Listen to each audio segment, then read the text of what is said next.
इंसानों के लिए सबसे वफादार साथी कुत्ते को ही माना जाता है। कहते कि चाहे कोई भी हाथ छोड़ दे, साथ छोड़ दे, लेकिन कुत्ते कभी ऐसा नहीं करते, खासकर पालतू कुत्ते, क्योंकि उनकी तो परवरिश ही परिवार के बीच होती है। लेकिन जब वही पालतू कुत्ता अचानक मौत बनकर टूट पड़े तो कुछ ही सेकंड्स में पूरी जिंदगी बदल सकती है। ग्रेटर नोएडा के एक पार्क में ऐसा ही खौफनाक मंजर देखने को मिला, जहां एक पिटबुल के हमले ने सुबह की सैर को चीख पुकार में बदल दिया। महिला दर्द से तड़पती रही, लोग उसे बचाने की कोशिश करते रहे, लेकिन पिटबुल करीब 10 से 15 मिनट तक उसका हाथ अपने जबड़े में जकड़े रहा।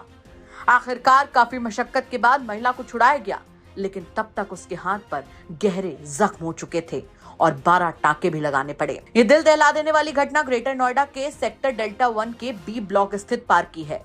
रविवार सुबह एक महिला अपने पालतू कुत्ते को रोज की तरह पार्क में घुमाने पहुंची थी। उसी समय एक दूसरा शख्स भी अपने पिटबुल को लेकर पार्क में आ गया। कुछ ही देर में दोनों कुत्ते आमने सामने आ गए और माहौल अचानक से तनावपूर्ण हो गया। दोनों कुत्तों के बीच झगड़ा शुरू हुआ तो महिला उन्हें अलग करने के लिए आगे बढ़ी, लेकिन बताया जा रहा है कि तभी पिटबुल ने अचानक महिला पर हमला कर दिया और उसके बाएं हाथ को अपने जबड़े में दबोच लिया। महिला दर्द से चीखती रही, मदद के लिए आवाज लगाती रही, लेकिन बताया जा रहा है कि पिटबुल ने उसका हाथ नहीं छोड़ा। पार्क में मौजूद लोग दौड़कर मौके पर पहुंचे। किसी ने कुत्ते को खींचने की कोशिश की तो किसी ने उसे डराने की, लेकिन पिटबुल लगातार महिला का हाथ पकड़े रहा। करीब 10 से 15 मिनट तक लोग उसे छुड़ाने के लिए काफी मशक्कत करते रहे। तब कहीं जाकर किसी तरह महिला को पिटबुल के चंगुल से बाहर निकाला गया, लेकिन तब तक महिला का हाथ बुरी तरह से जख्मी हो चुका था। हमले के बाद घायल महिला को तुरंत इलाज के लिए अस्पताल ले जाया गया, जहां डॉक्टर्स ने उनके हाथ पर एक नहीं, दो नहीं, बल्कि करीब 12 टांके लगाए। घटना के बाद पूरे सेक्टर में डर और चिंता का माहौल है। लोगों का कहना है कि पार्कों में रोज छोटे बच्चे, महिलाएं, बुजुर्ग टहलने जाते हैं। ऐसे में अगर कोई शख्स पिटबुल जैसी आक्रामक नस्ल के कुत्ते को बिना पूरी सावधानी के लेकर आए तो ये किसी बड़े हादसे को न्योता देने जैसा है। वहीं सेक्टर के RWA अध्यक्ष प्रमोद भाटी के मुताबिक दोनों कुत्तों के आमने सामने आने के बाद स्थिति बिगड़ी और महिला बीच बचाव करने लगी। इसी दौरान पिटबुल ने हमला कर दिया।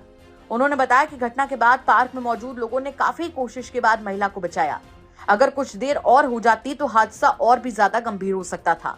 वहीं बताया जा रहा है कि घटना के बाद दोनों पक्षों के बीच आपसी सहमति से समझौता हो गया है। पिटबुल के मालिक ने घायल महिला के इलाज का पूरा खर्च उठाने की बात कही है। इसी वजह से फिलहाल किसी तरह की कानूनी कार्रवाई की मांग नहीं की गई है। हालांकि इस घटना ने पूरे इलाके को सोचने पर मजबूर कर दिया है कि पालतू जानवरों को पब्लिक प्लेसेस पर घुमाते समय सुरक्षा के नियमों का पालन कितना जरूरी है। आपको साथ ही ये भी बता दें कि हादसे के बाद RWA ने बड़ा फैसला लिया है। अब सेक्टर के सभी पार्कों में कुत्तों के प्रवेश पर रोक लगाने का फैसला लिया गया है। इसके अलावा बिना मजल यानी कि बिना मुंह पर सुरक्षा बेल्ट लगाए किसी भी कुत्ते को सार्वजनिक स्थान पर घुमाने वालों पर 1000 रुपए का जुर्माना लगाया जाएगा। नियमों का पालन न करने पर सख्त कार्रवाई की चेतावनी की भी बात कही गई है। यानी एक पल की लापरवाही और एक परिवार की जिंदगी हमेशा के लिए बदल सकती थी। सवाल सिर्फ एक महिला के घायल होने का नहीं है, बल्कि उन तमाम लोगों की सुरक्षा का है जो हर रोज पार्कों में सैर करने निकलते हैं, क्योंकि जिम्मेदारी में चूक हुई तो अगला शिकार कोई मासूम बच्चा, कोई बुजुर्ग या फिर कोई भी हो सकता है। क्या कहेंगे आप इस खबर पर? कमेंट करके जरूर बताएं। ग्रेटर नोएडा से अरुण त्यागी की रिपोर्ट, यूपी तक।